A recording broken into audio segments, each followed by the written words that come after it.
Hi, everyone, and welcome to our Impact webinar series. My name is Dan Horgan, Senior Director of Corporate Engagement for Mentor, the National Mentoring Partnership. This month, we have an exciting topic that we're covering on workplace mentoring.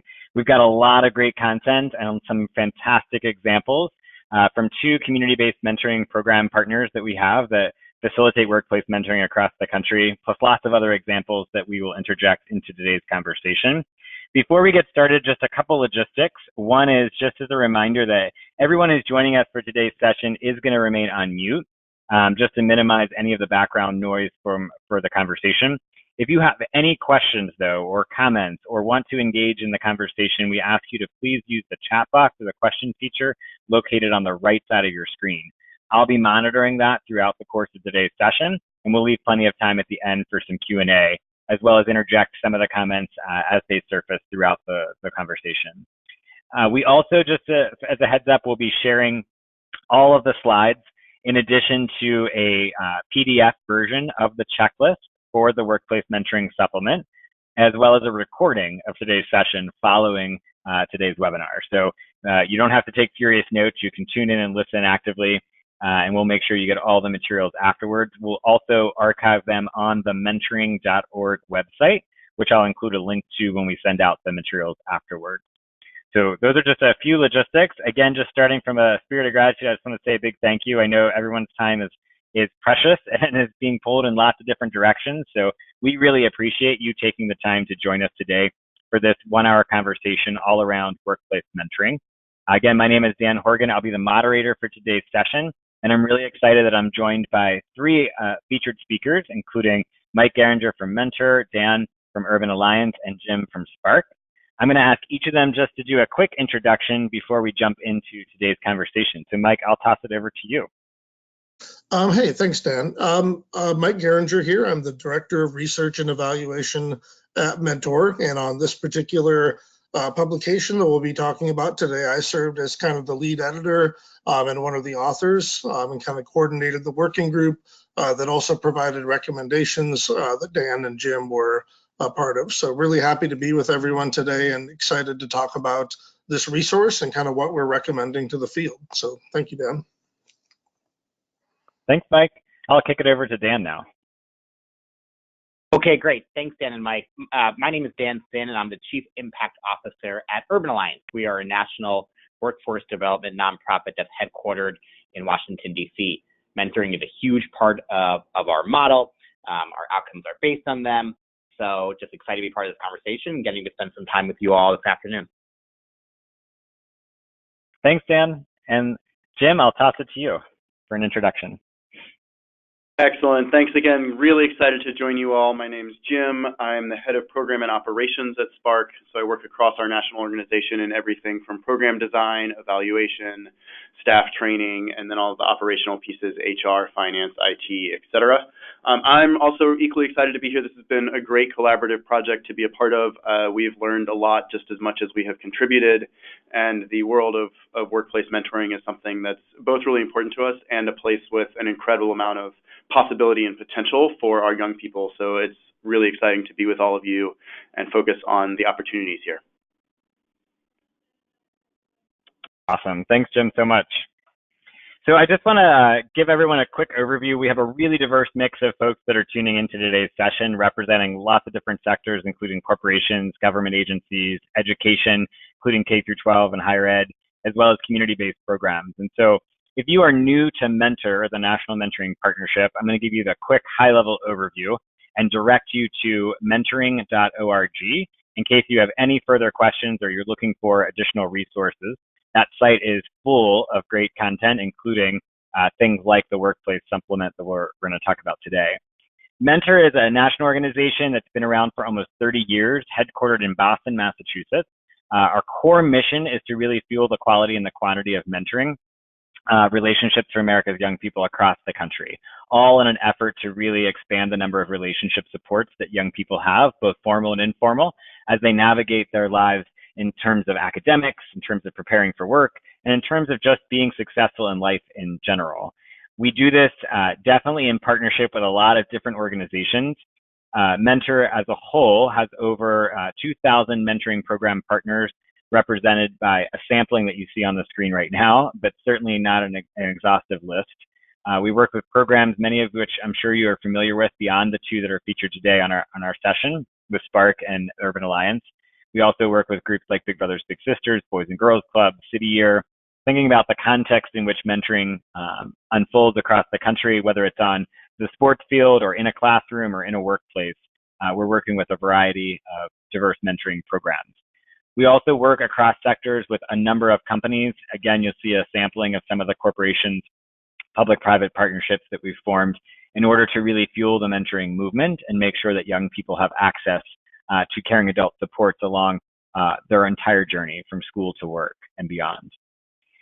Mentor is structured as an affiliate model. So right now we started a new one. So we have 27 affiliates across the country representing states or regions, and their core work is to do three things: increase awareness around the impact and need for mentoring locally, provide the training and technical assistance that takes the research and pulls it into practice to elevate the most effective mentoring relationships possible.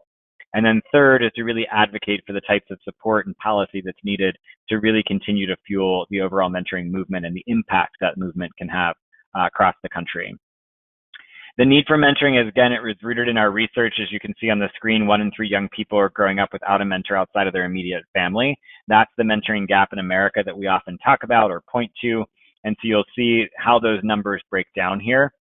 We know from asking young people directly, what is the impact of a mentoring relationship? What can it have on you? And again, these are just a sampling of some of the statistics from a research report that Mike had actually helped support around the mentoring effect. First study that went out to actually ask young people their perspective. And it's a lot of the things that you would imagine in terms of their academic support, their engagement in communities as volunteers, taking on leadership roles. The one I often point to that I really love is that 90% of respondents who had a mentor said that they are now interested in becoming mentors. So the rippling effect of our collective work in fueling more mentoring relationships across the country will ensure that future generations also have a rich amount of relationships in their lives as well. So again, that's just a quick overview of Mentor. You can find lots more information and resources at mentoring.org. But the real reason that we are here today, we want to maximize our time talking about the workplace mentoring supplement to the elements of effective practice for mentoring. And so with that, I'm going to turn it over to Mike to dive in.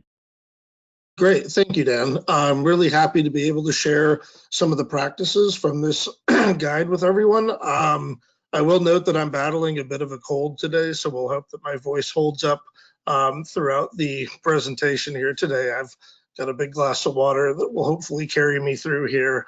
And I want to reiterate something as we get started. As Dan just noted, most of Mentor's work is really around young people and youth. And so you might be thinking, how have we defined workplace mentoring here? And I want to just kind of set the stage by noting that we are still here talking about programs for young people. And I think you'll hear a couple of great examples from Dan and Jim today about their programs working with different age ranges, right? So for younger kids, still doing career exploration, bringing them into workplaces so they can see what it's like to be in a particular field or profession. And then certainly we defined youth here up to kind of the mid-20s, right? Helping young people make that transition, into a career ladder and into an environment where they can have kind of long-term success.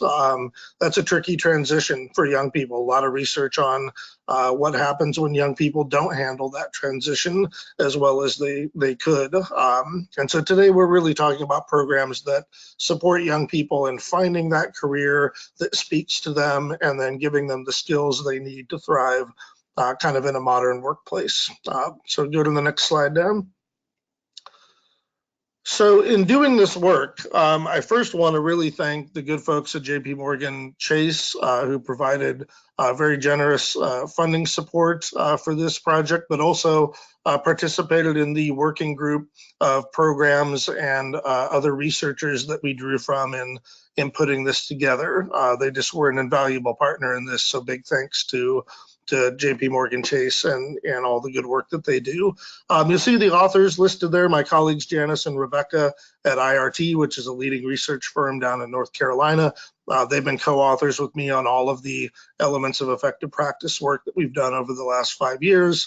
And then here you see the working group with Dan and Jim and the whole rest of the group listed here. Just a wide variety of folks doing really good work in this space. And so wanted to make sure that they were all recognized here as well. So I'm going to turn things over on the next slide here to Dan to talk a little bit about the good work that they do.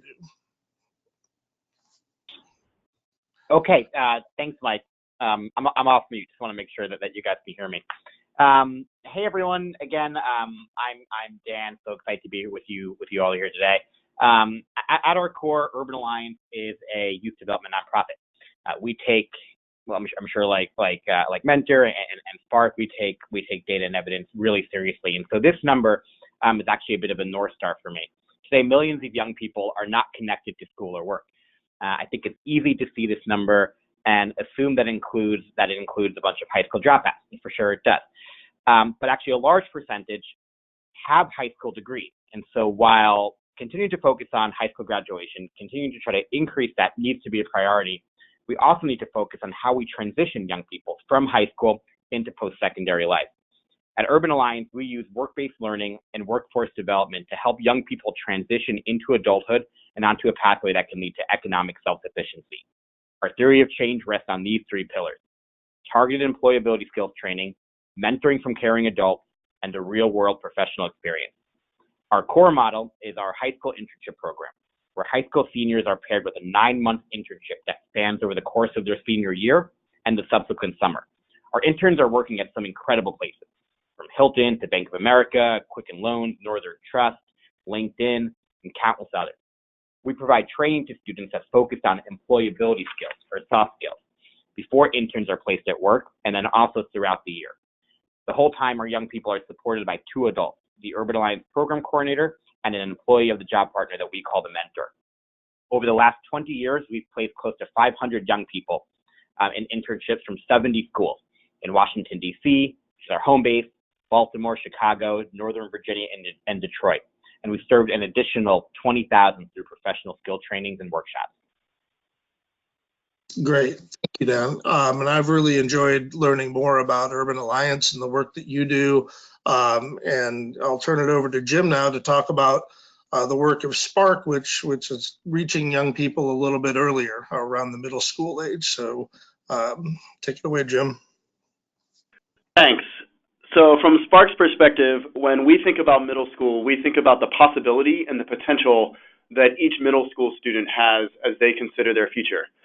What I love about that is that I think when most of us think about middle school, we think about it being awkward, frustrating, challenging, maybe a time when we really struggle to figure out where the positive relationships were in our life, either with our family or our friends.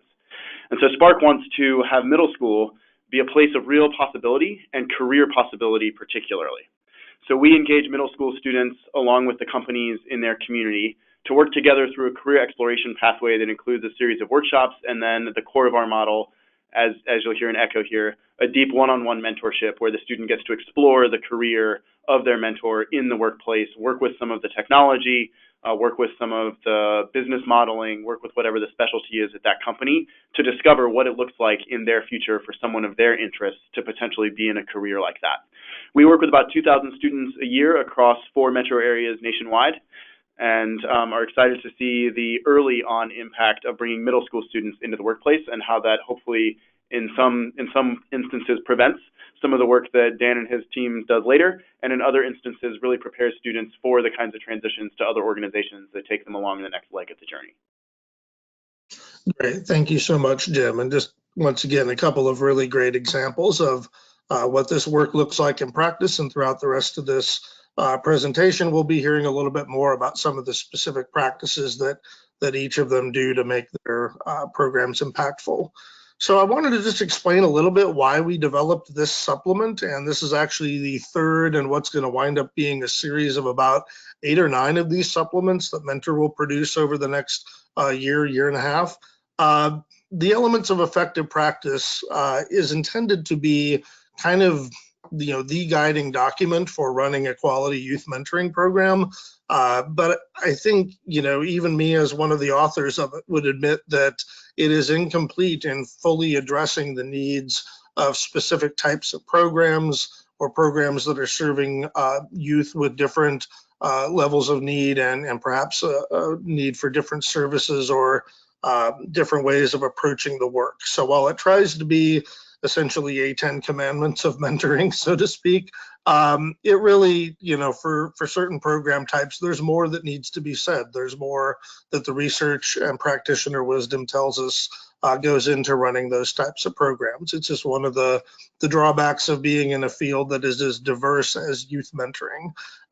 So what we found is that workplace mentoring, has really grown in popularity, I think, over the last decade. I mean, we've always had apprentice programs and things of that nature going back to, the Middle Ages, if you'd like to go back that far. But I really think in recent years, these have grown in popularity as companies look for a way to have talent pipelines, bringing in new young workers that are ready to hit the ground running, but also as a way of making sure that current employees have a way of giving back to the community. So there's a variety of reasons why companies and nonprofits have gotten involved in this work. And I think, when we looked at this kind of body of programming, we said there's more that goes into running that than there is that goes into running, a school-based mentoring program for fourth graders, right? Where you're bringing adults into the school just to be helpful, caring adults. There's a lot that goes on in these workforce programs, a lot of moving parts. And so we wanted to produce something that kind of looked at the wide variety we see within workplace programs and say, what are the practices that cut across all of these? What do we want to say to folks doing good work in this space so that they can get a little bit more specificity around the practices that are going to make their programs sing? You can go to the next slide, Dan. So how we develop these supplements, and this one was no exception, we always start with the research just to see what that's telling us about what is effective in the space that we're going to be writing about. In this case, we did a pretty extensive literature review and wound up with almost 200 articles about different aspects of workplace mentoring programs. About half of those were articles published in peer-reviewed journals. So something where there was some kind of rigor to what was being talked about, some kind of investigative process that was vetted by peers and published in a journal. Only about 58 of these 200 articles really were formal program evaluations. And I'll just note that it was a little disappointing to see that not many workplace mentoring programs had undergone a rigorous evaluation, especially the type where their mentors and the outcomes for youth would perhaps be compared to similar youth that were not getting that service, so that you could really see the impact of the program. But that's just kind of the nature of the research in this particular aspect of the mentoring field. So we did the best we could with what we had to work with. You'll see here on the slide a little bit of an age breakdown, and several of these studies looked at multiple groups, so it wasn't uncommon for a program to serve, say, middle schoolers and high schoolers, or high schoolers and those that had recently graduated. So a little bit of mixing there. We also looked at the research on natural mentors in the workplace and found that to be kind of a fruitful place for really understanding what a mentor does. A lot of good qualitative studies where young people said, hey, I found somebody in my workplace that really helped me and guided me, and unpacking a little bit of what that looked like.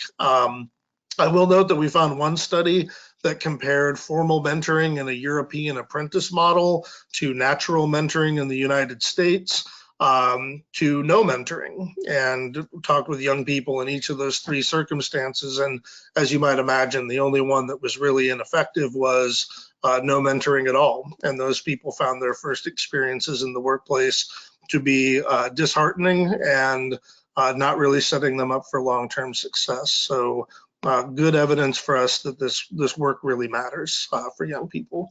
You can go to the next slide, Deb.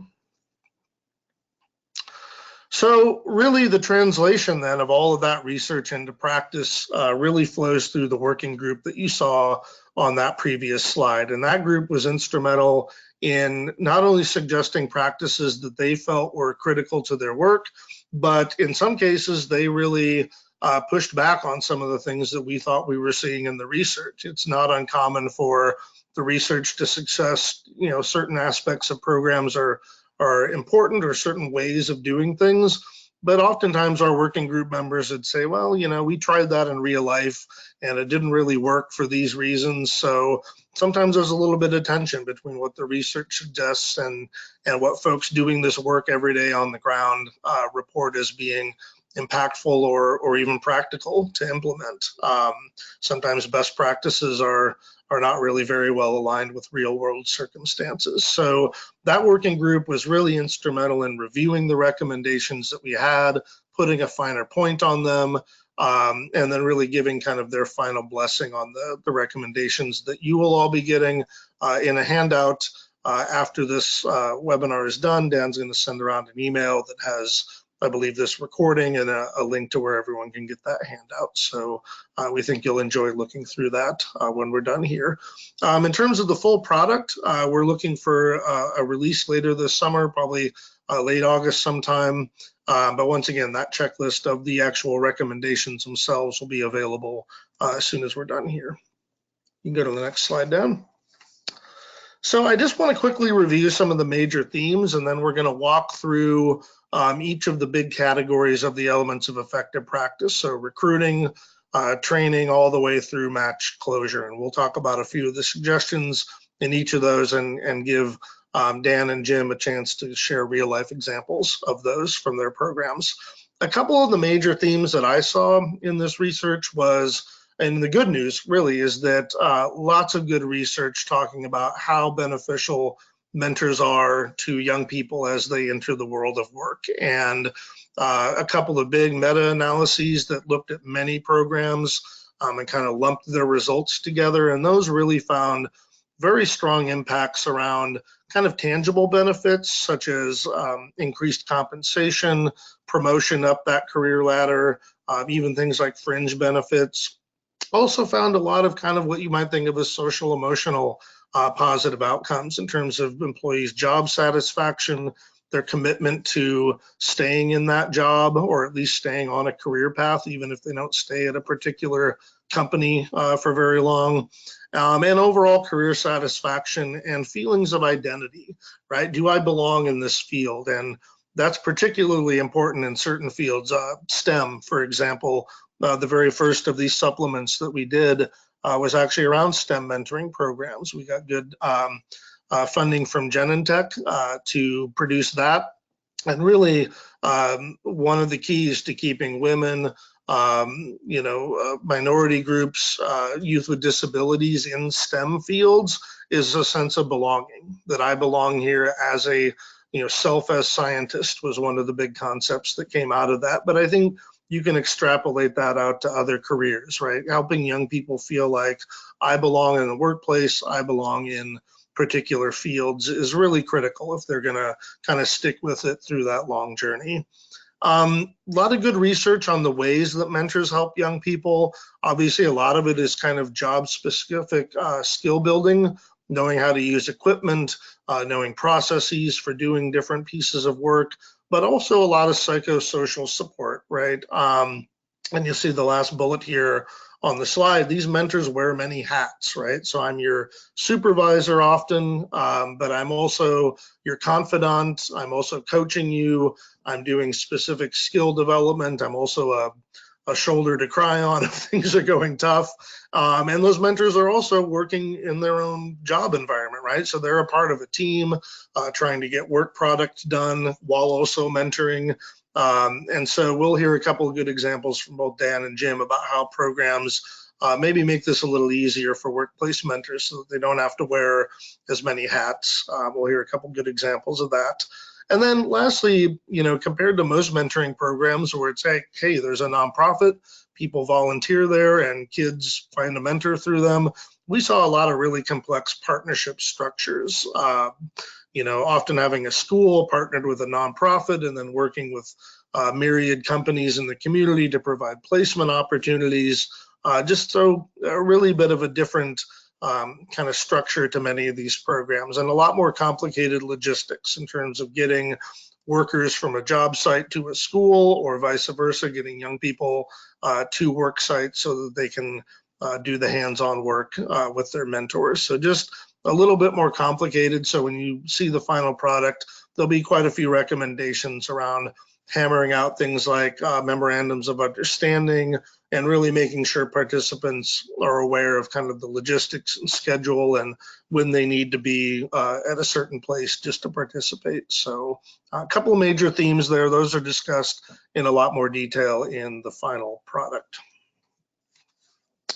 So I want to dive now into kind of what we've recommended in this guide. And we probably have a good 80 or so specific recommendations that slot into the existing elements of effective practice. So in a lot of cases, we're just kind of piggybacking on the content that's already in the elements, but saying, hey, do this a little bit more specifically for these types of programs.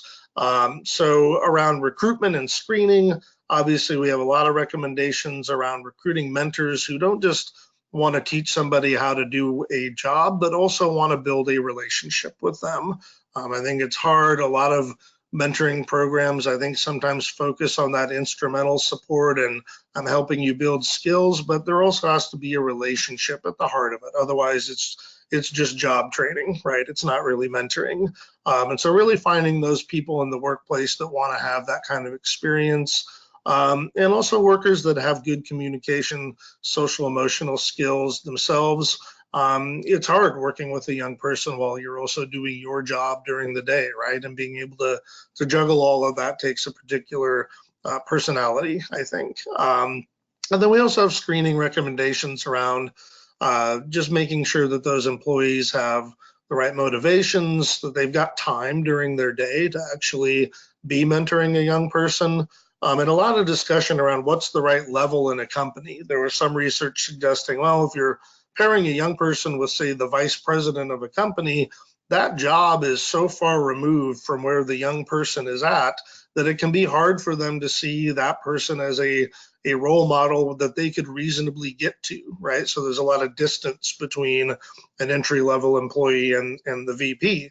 Conversely, if they're too close in level, you wind up with a mentor that may not have as much to teach that young person as somebody who's a little bit more senior in the company. So you'll see some recommendations around that as well. We also added a brand new benchmark in this edition that was really around how programs, assuming that they're a nonprofit that's running this, would go about recruiting work sites and companies to participate in this. There was a really strong thread in the literature of companies wanting to be involved in this type of work, but kind of underestimating the time, the effort, the amount of support they'd have to give the young person, what it would be like to have young people coming to the workplace every day. And so unfortunately, we did see kind of a thread of really needing to vet companies that want to participate in this. But we also saw a lot on the positive side of that around how do folks go about making the case to those employers that they should get involved in something like this? And how do we talk to them about what our young people bring to them as a company and what their employees will get out of it? And I think I'm going to turn things over to Jim here for just a little bit to talk about how they do that work at Spark and how they talk about this opportunity when they approach a new business partner. Thanks. As you're seeing on the screen here, we are very focused on the data and our impact. And you're sort of seeing the second side of the coin here. I don't think there's any other context where I have led with this slide. So there's your disclaimer up front.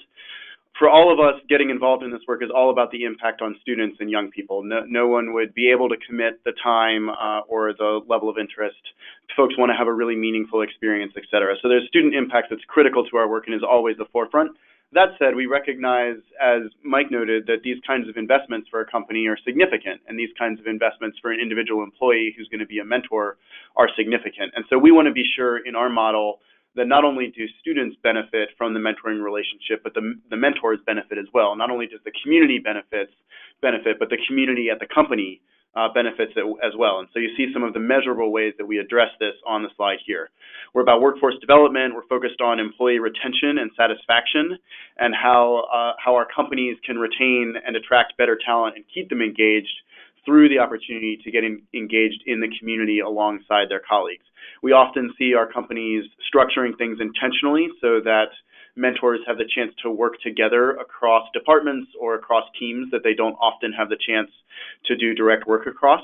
And we see a lot of very intentional structures specifically around diversity, equity, and inclusion as an opportunity here for both our students, obviously, to experience an environment that they might not be as comfortable with, but also for that in turn to allow our mentors and therefore the company employees more broadly to become comfortable and experienced in communicating across some of the cultural boundaries, socioeconomic boundaries, et cetera. Some of my favorite examples, we'll have a whole, for instance, in the fall, we had a whole group of middle school students at Snap, creators and owners of Snapchat, and they have the unique opportunity, therefore, of having a bunch of their consumers live in the room as they talk about what they do and what their work looks like. And I think at the end of the day, all of these students are not only our future employees, they're also the future customer base and the future community that we will all live with, 10, 5, 10, 15, 20 years from now. And so the chance to invest in that is meaningful, but we also want to be sure that there's a tactile opportunity for improvement for the mentor's experience as well. Great. Thank you, Jim. And I also want to ask Dan Horgan, I mean, you're our Senior Director of Corporate Engagement. You work with a wide variety of programs in this space. Anyone you'd like to highlight from your experience, Dan, as a good example of a program that's doing good recruitment work? Yeah, I mean, the one example I would share is actually from JPMorgan Chase. So their signature mentoring initiative is called the Fellowship Initiative that works with young men starting in their sophomore year all the way through high school graduation and beyond in 4 different cities. And one of the things that I see them doing really effectively with particularly mentor recruitment, which are recruiting JPMorgan Chase employee volunteers, is really leveraging past mentors who have signed up to support the fellows in the program as really key advocates or ambassadors of the program. And so oftentimes we're using traditional channels like email or digital signage within our corporate offices, but leveraging the people that have been mentors, that have gone through the training, that have experienced what it's like to support fellows in the program, leveraging them through storytelling, through their own communication channels and peer networks in the workplace can be a really effective strategy to reach employees that might not otherwise see those messages through more traditional lines. So that would be one that I would just add to the conversation. Great, thank you, Dan. So let's move on to training. This is probably the part in the guide where we have the most recommendations. There's a lot that I think a workplace mentor needs to be trained around in order to be effective. And certainly, you can see kind of a short list of those things here. There's even more in the final product that we'll be sharing in a few months. But, these mentors have a lot to figure out with their mentee about what are the goals of this relationship, what activities can I reasonably do with you in a work site to build your skills in appropriate ways and kind of meet you where you're at in terms of your ability to contribute to the work product itself. We talked earlier about that kind of social emotional support. That's a new role for someone in a workplace often is acting in that way towards somebody. So, making sure they've got good skills to do that, particularly around giving feedback. Because this is happening in a workplace environment, there's probably a lot of opportunity to tell that young person what they're doing wrong or right, or ways that they could improve on all of that. And giving feedback is tough. Dan and I were at a staff retreat last week where even the staff of Mentor practiced the art of giving feedback. And so really making sure the mentors can do that in ways that are reaffirming, that help that young person see where they could get better, and so forth. Flip side of that, making sure that young people are ready to go into these workplaces and contribute, right? So do they have the logistics down? Do they know when they have to be there and how they check in and all of those things, the norms of that workplace, certainly rules around safety and equipment use, but also, there's kind of these other soft skills that I think youth need a little bit of help developing as well.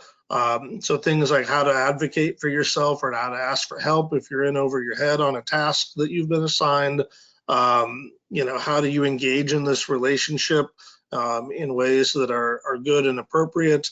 And then also seeking out other mentors. There was a pretty strong thread in the research on this topic around the value of having multiple mentors, right? So I think programs that hang their hat on just one adult in that space being the sole source of wisdom and guidance, it's a riskier proposition than if you also teach that young person to make relationships with people in other departments, people that do other job tasks, so they can see other sides of the work that the company does. Really, a lot of value in that in the literature that we looked at. And I think I'm going to turn things over here to Jim again to talk a little bit about how they prepare young people to participate, and how they provide some structure around this for mentors, so that they're not kind of winging it on all those things that I just mentioned. There's a need for training around. So take it away, Jim. Thanks. And indeed, our data shows that a lot of our mentors come to Spark as first-time mentors, and we think that's great for the field. We think that's a demonstration of the growing interest in mentoring, particularly among the millennial generation. And we also think that's an opportunity that requires some structure to be sure that folks are successful. We want to make it as easy as possible for potential mentors to sign up and be confident that they're going to be great at being a mentor for a young person. And we recognize intentionally our mentors are not educators. And so they need some resources and support and structure around how they're going to have these educational conversations with the students. So we have a set of particular skills based on the leading national social emotional learning framework that we're focused on teaching our students throughout the mentorship. One of those skills, as an example, or what skill under one of those competencies, as an example, is public speaking here. And so you're seeing what an actual curriculum sheet looks like for our students and mentors to work on together. It's guided. It takes some of the stress and challenge out of the hand of either the mentor or the student. It helps the student open up and feel comfortable because they have something specific to talk about and to work on. But it also has a lot of flexibility. And I know you can't read the fine print there, but towards the bottom, you'll see it starts to focus on the actual project. So all of our students and mentors work on a career exploration project. As I mentioned earlier, that's really the backbone of things. And then each of these skills are ramped around that. What does public speaking look like in relationship to that project? Let's have the mentor talk about their feelings about public speaking, how intimidating it is or how normal it is in their career, and then have the student do likewise, and they continue to learn from each other. We found a strong curriculum to be an essential element for mentors to feel confident and to lower the barrier to entry on the part of mentors. We found it to be an essential element for students to know what they're supposed to accomplish and know how to get involved and how to be comfortable in what is often a very new environment. And we've also seen in our data that as students and mentors build a relationship and start to work together over the time of their mentorship, their reliance on the curriculum decreases, and they're taking advantage of the opportunity to be flexible with it and really focus on their project increases, which we think is really healthy. So the resources are there, the on-ramp is there, and then folks make the great work that they're going to make when any two people get in a room and really build a strong relationship together. Great, thank you, Jim. And this is just a great example of kind of scaffolding that mentoring relationship, and giving them something to work on every week, right? It's a new skill, it's a new wrinkle to what they're working on. I also want to throw it over to Dan now and give a really good example of, I mentioned earlier that mentors often wear a lot of hats, right? And there's a lot on them in a workplace setting like this. But you kind of mitigate that by having your staff do a lot of classroom work with young people, particularly around the soft skills that they will need to bring to the workplace. So I'm hoping you can talk a little bit about that aspect of your work. Yeah, for sure. Thanks so much, Mike. But before I jump into that, I wanted to quickly double down on something that I heard Jim allude to earlier, and that's the I don't have a term for this, like the both-sidedness when we think about outcomes and we think about impact.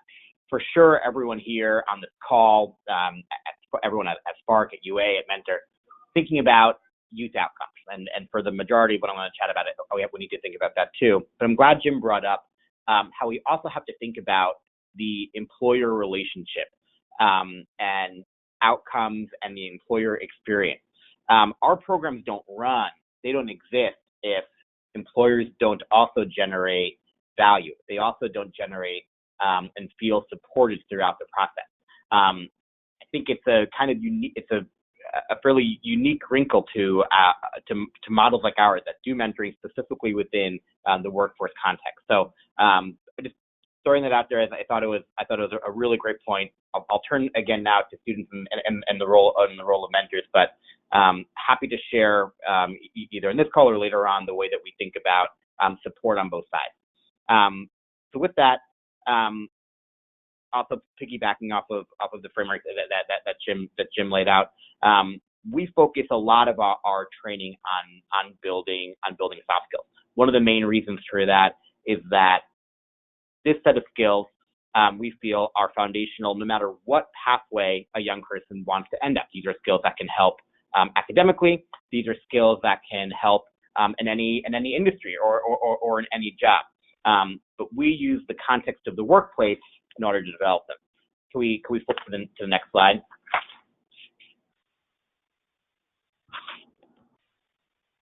There we go. Okay, so learning in our program happens in three ways, and Mike set that up in the right way. Some of it is on Urban Alliance, but a lot we depend on the job site and the mentoring to help facilitate. So the first way that young people learn and develop within our program is through our training. I touched upon this in the intro. Before young people ever set foot at work, we spend 5 to 6 weeks with them in our pre-internship boot camp that we call pre-work. Here, interns are learning about what life is going to be like at work. They're asking questions like, who are the people I'm going to meet? What are the projects I'm going to do? We frame all of our lessons around the skills that we're working to develop and use the internship as context. This training doesn't stop when young people get placed, when they get matched with their job site. They actually are at work Monday through Thursday, but then meet together as a cohort for that continued professional development with the Urban Alliance program coordinators.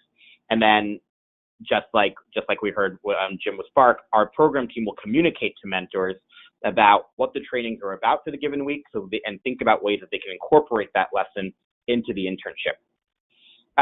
But then we also think about learning in a more experiential way.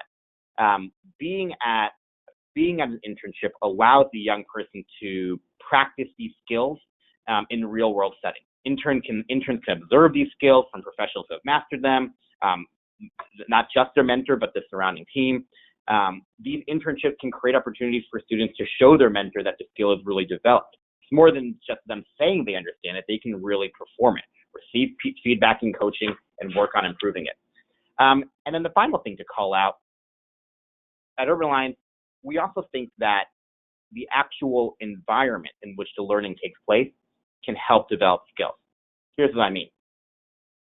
The mentor is very crucial and key in providing and creating a supportive environment, a supporting foundational environment in which a young person can feel safe, can feel included, can feel like they are part of the team.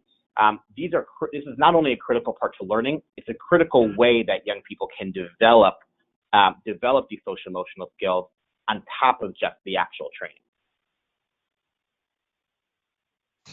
Great, thank you, Dan. Want to move along here in the interest of time, make sure we get through all of the topics here.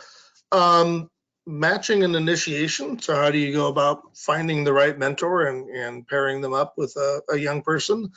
You'll find in the final product recommendations around kind of honoring youth interests and preferences. Although I think in the examples of the programs we have with us today, there's such an emphasis on kind of competencies and general skills that, it may not be possible to give the young person the exact career that they have in mind in terms of a placement, but they can still be building those skills. But we also have a lot of recommendations around who's the right type of mentor, what are the right job tasks. We already talked about the position relative to the young person, not too far away, not too close. And then initiation of the match. How do you get it started on the right foot? And so you'll find recommendations around engaging that employee's supervisor, onboarding the young person to the workplace itself, making sure they are comfortable, they know where the break room and the bathrooms are, all of that. And also getting to know the rest of the team, right? I mean, a lot of emphasis on here's your mentor and get to know your mentor, but oftentimes these young people are in a job setting where there's many other folks around that they're going to have to also build relationships with. So starting that process as well And then, as I mentioned earlier, if there are logistical complications or schedules that need to be set, making sure that everyone in that match is aware of that. Dan, was there an example from your work that you'd like to highlight from a program you've worked with here? Yeah, thanks, Mike. I just wanted to jump in. I know that GM, through their Student Core mentoring program, was part of the working group for the Workplace Mentoring Supplement. And I wanted to highlight their particular model because it's one of the more unique models that engages high school students from Detroit Public Schools in teams of 10. So there's a peer mentoring element with college students who are interning at GM's main headquarters in Detroit. And then there's retirees that are engaged, that are basically coaching the college students who in turn coach and support the high school students. And so sort of the layering, the intergenerational aspect of their matching and initiation is an area that I wanted to call out, mainly because it relates to, Mike, a point you made earlier in the conversation about the need for young people particularly to see somebody who's maybe 3 steps ahead of them, as well as the longer term view. So they're not if they're matched with somebody who's 10 steps ahead of them and they don't have any context in the short term, it can feel overwhelming and not possible. But if they're matched with people both in the short and the long term view, it can feel very accessible and the right support system is in place to help them navigate step by step towards those longer term objectives while celebrating shorter term milestones. So just wanted to highlight the GM model and the way they've structured their program for matching. Great, thanks, Dan. And yeah, they were a good participant in our working group and have a really unique approach, I think, to some aspects of this work. So I'm glad you mentioned them. I want to move on to kind of, I think, the other big category that you'll find in our recommendations is really around over time. How do you kind of keep track of what the pair is working on, and how do you offer ongoing support? So we have a lot of recommendations around how do you give that feedback, both around kind of the young person's performance in whatever job tasks they've been handed, but also how they're showing up with those soft skills, how they're participating and relating to others in the workplace, progress they're making on their goals, and their ability to kind of be in relationship with the mentor. We also have a lot of recommendations around referring these young people to training and skill building opportunities outside of just this one mentoring experience, right? So it's often going to take learning from a lot of professionals that do a particular job or have a particular set of skills. Once again, just recognizing that there's a limit to how much one mentor can teach, right? So my own son is working to become a blacksmith someday, and he's got about 3 or 4 different teachers that all provide him with a little bit of different knowledge and a different way of thinking about the art of bending metal to your will. So referring young people to other opportunities to meet other professionals and really build up that network of people that they know, people that they can use as references down the road. But most of our emphasis was around how do you give feedback and support the mentor and the mentee throughout the relationship. And so I'm going to turn it over to Dan to talk a little bit in the Urban Alliance model, how you go about giving that feedback and making sure that that soft skill development is happening. Yeah, thank you so much. The strong feedback loop between our mentor and our young people is incredibly important. And again, for both sides. Feedback is how our students learn, how they develop. It's the basis for further coaching. It allows for the opportunity for reflection and also for goal setting. It can also be really valuable for the mentor. We really encourage and train our mentors to give honest, appropriate feedback, not just from the lens that it will help the student out, but it will also help them out. It can improve the work environment, make it more likely that the work products that you need, that you're relying on the intern to accomplish, are getting done as expected. So we can flip to the next slide, please. Okay, so we're trying to build out something that can help facilitate feedback and facilitate conversations like that. And there are a lot of assessments that we can pull from. There are a lot of assessments in the field that help capture soft skills, both from an exposure lens and a growth lens. But in our research, we found that most of them were geared towards a classroom setting. And we needed a way to evaluate these skills that made sense in our setting, right, the job site. And so we created a tool that was observational by nature. We wanted mentors to be able to observe and reflect on how a student participated in projects and interactions at the job site. Our goal was to make it as easy as possible for mentors to complete accurately and objectively. After observing their intern, as any supervisor would, mentors answer questions regarding observable behaviors in the workplace. And then these observations are indexed to the soft skill competencies that we put on that we shared on the earlier slide on our end. In other words, I'm going to put this another way. It might be difficult to ask a mentor about a student, and I'm using air quotes on the webinar, about a student's self-management, right? Or maybe asking them about their social skills would be too subjective, pardon me. But we make it easier by listing out observing examples of what self-management is at work. You can see on the example here, you can see how we go from a competency to a skill to an observation. Basing our assessment on easy to understand observation simplified for the mentor, who isn't necessarily, and we shouldn't expect to be, a trained youth development professional. So we have built out this assessment tool. It covers a number of competencies. We shared a version of one of them here. We do skill assessments 3 times per year. After each assessment, our program coordinators work with the young people to help them understand their feedback and then help facilitate a conversation between the student and the mentor. We then also use that data nationally to help uncover trends and then can adjust our training accordingly. Great, thank you. I also want to bring in Jim. You have a good example of how you handle check-ins in the Spark model. Absolutely, and as folks have stated a couple of times here, the feedback loop is really critical for students and mentors. We also find, especially perhaps because we're working with younger students in the middle grades, that their own ability to advocate for themselves or give that feedback in a professional environment is often still very much developing. And so we focus on a couple of different very specific quality monitoring systems to be sure that we're supporting the student and the mentor throughout and catching problems before they become more challenging, et cetera.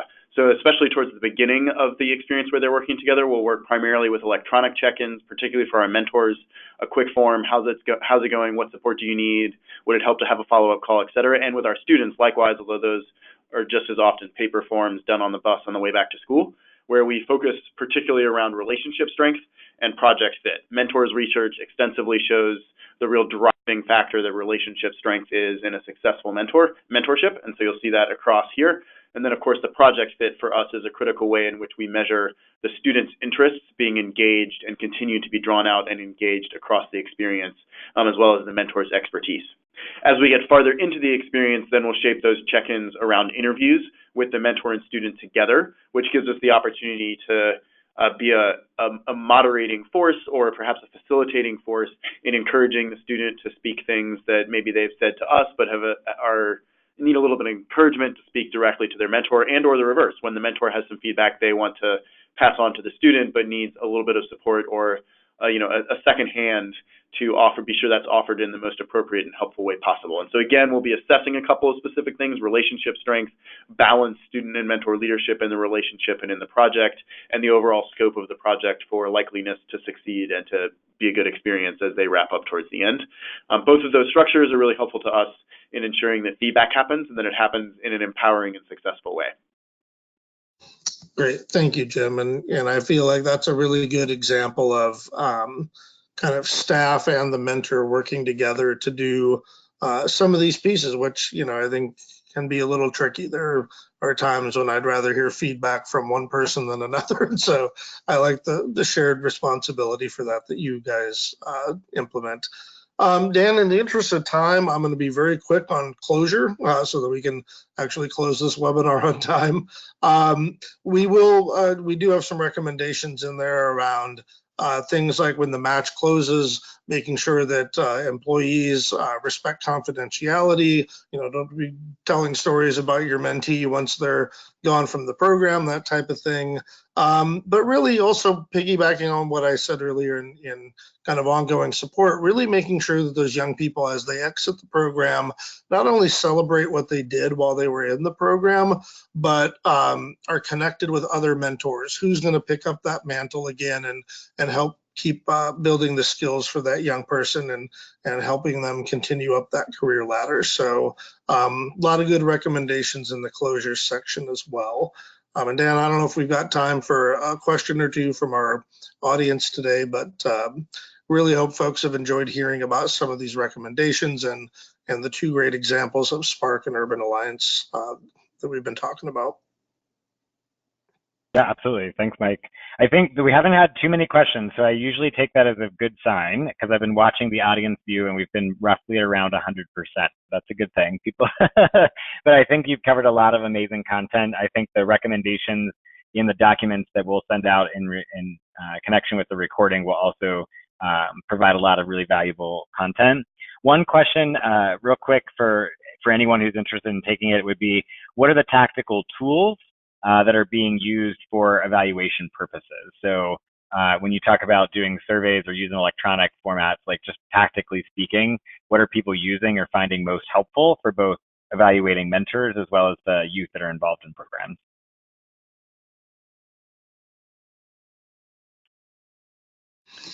Well, Jim with Spark, happy. Go ahead. Oh, go ahead. No, go ahead, Jim. I'm happy to jump in there since I did mention some results. You might wonder where those came from. The tactical tools we use are fairly simple, as you would expect in the field. We have a series of surveys, both pre and post, that our students fill out in which we measure their growth. We have a series of assessments that others fill out about the student, both pre and post, primarily their teacher. The mentor evaluates the student pre and post. And then in turn, the mentor provides us with a survey on their own feedback and their own experience. So again, as you would expect, a lot of surveying there, and then also we're able to pull from district data around school grades, school attendance, behavior at school to see the long-term impact that we're looking for. Great, and I'll just note that we do have a section in the full product about evaluation. And what I did is I went through all of that literature that we reviewed and made note of the types of outcomes, both for mentors and youth, because a lot of times folks want to know what their employees are getting out of the experience in terms of their growth and their ability to be a good communicator and so forth.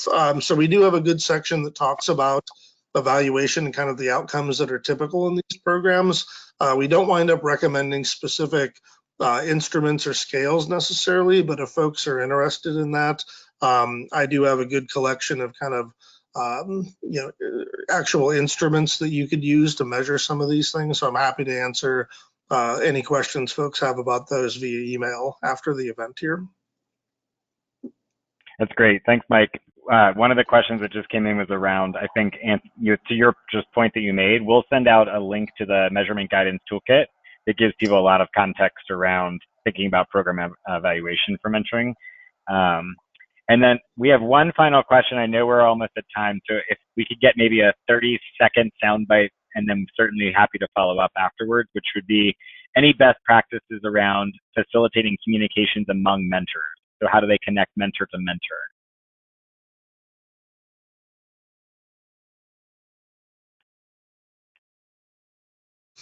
Well, I'll just note down that we did see some examples of that in the literature around kind of mentor support groups. I think the key to doing those well was to really respect confidentiality and make sure that, you weren't letting others in on something that your mentee had perhaps confided in you about in privacy. But we did see several examples of those. I don't know if Dan or Jim, if you have a system that you use for supporting mentors with their peers doing the work as well.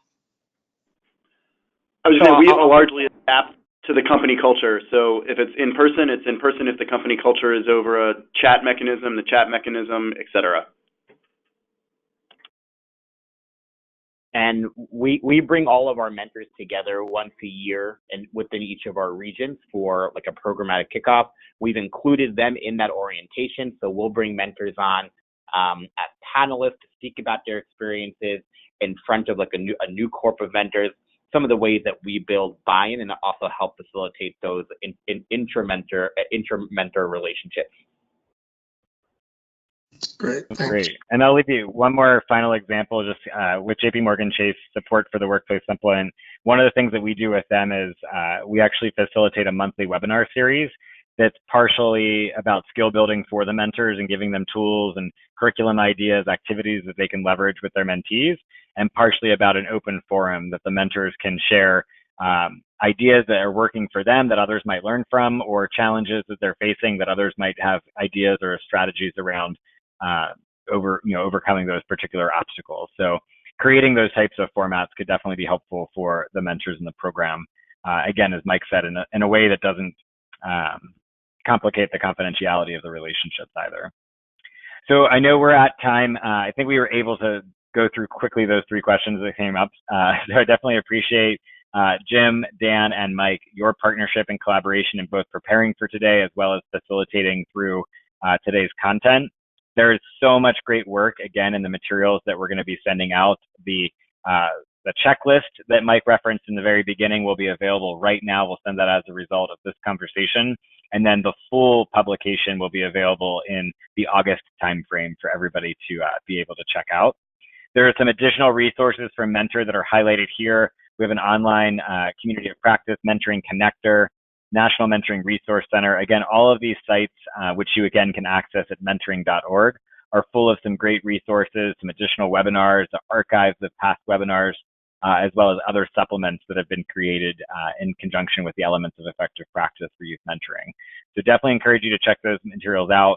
And one big final shout out to Mike, to Dan, and to Jim for your partnership today and for all the insights that you shared with us.